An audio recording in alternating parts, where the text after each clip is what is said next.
Mrengo wa Kenya Kwanza kutoka sehemu za Ukambani.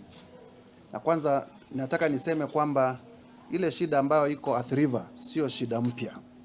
Ni shida ambayo ilianza kitambo. Wakenya wanakumbuka kwamba wakati Mheshimiwa George Saitoti alikuwa waziri wa internal security wakati wa serikali ya Mheshimiwa Mwai Kibaki. In the year 2011-2010 aliweza kuteua tume maalum ya kwenda kuchunguza jinsi wakora walikuwa wamejipanga kuvamia shamba za serikali, chaired by former Commissioner Abdullah Duba. So there was a Saitoti commission and the report came in 2012, if those of you care to read. And the report named some of the people who are involved. And the names that are being mentioned are not new because they are in the 2012 Saitoti report.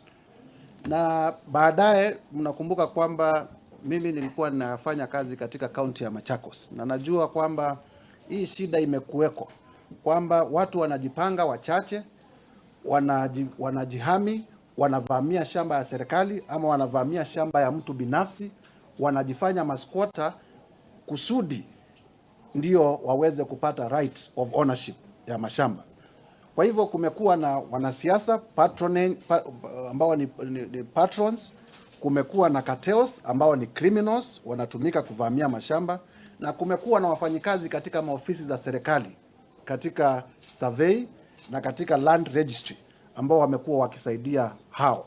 Na vile vile kumekuwa kwamba ndio utumwe Machakos kama county commander, ndio utumwe Mavoko kama OSPD ama DC, lazima ukue katika hiyo cartel.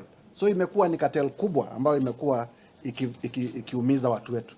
Hivi leo tunavyoongea si shamba ya Portland peke yake ambayo imenyang'anywa, na ni vizuri watu wetu waelewe. Kuna shamba ya Portland, kuna shamba ya numerical machines, kuna mashamba private ambazo zimechukuliwa. Some of our most prominent people including Judge Mbaluto, shamba yake Katani imevamiwa na wakora hao. Kwa hivyo the problem is bigger. Kwanza ni solution ile ambayo imekuja, na nikimalizia ni kwamba this has been long overdue.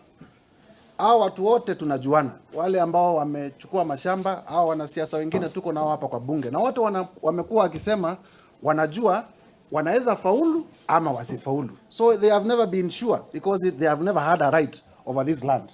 They knew one day if the government is decisive, they have no claim over that land. So it is important for it to be known that they are shedding crocodile tears. Namba pili, ndio tunasema kwamba tumeuliza serikali, kwa sababu what is being said huku nje ni kwamba Wakamba wanavamiwa. Hii ni shamba ya Wakamba wamekuwa hapa. The Kamba people, we have about 5.5 million. Wale watu ambao wako Mavoko ni about 1,500 people. And not all of them are Kambas. That is important for people to know kwamba wale watu tumeona wengine Kongo village. Kongo, kwani Kongo ni Makueni. Watu wa Kongo wanasema Kongo village, wametolewa Kongo, wamekuja wamepewa mashamba hapo. Alafu tunaambiwa ni Wakamba wamenyang'anya shamba. Kwani Kongo village yao ni watu wa Makueni ama ni watu wa Kitui? Tumesikia huyu, tumeona hule. So ni Wakenya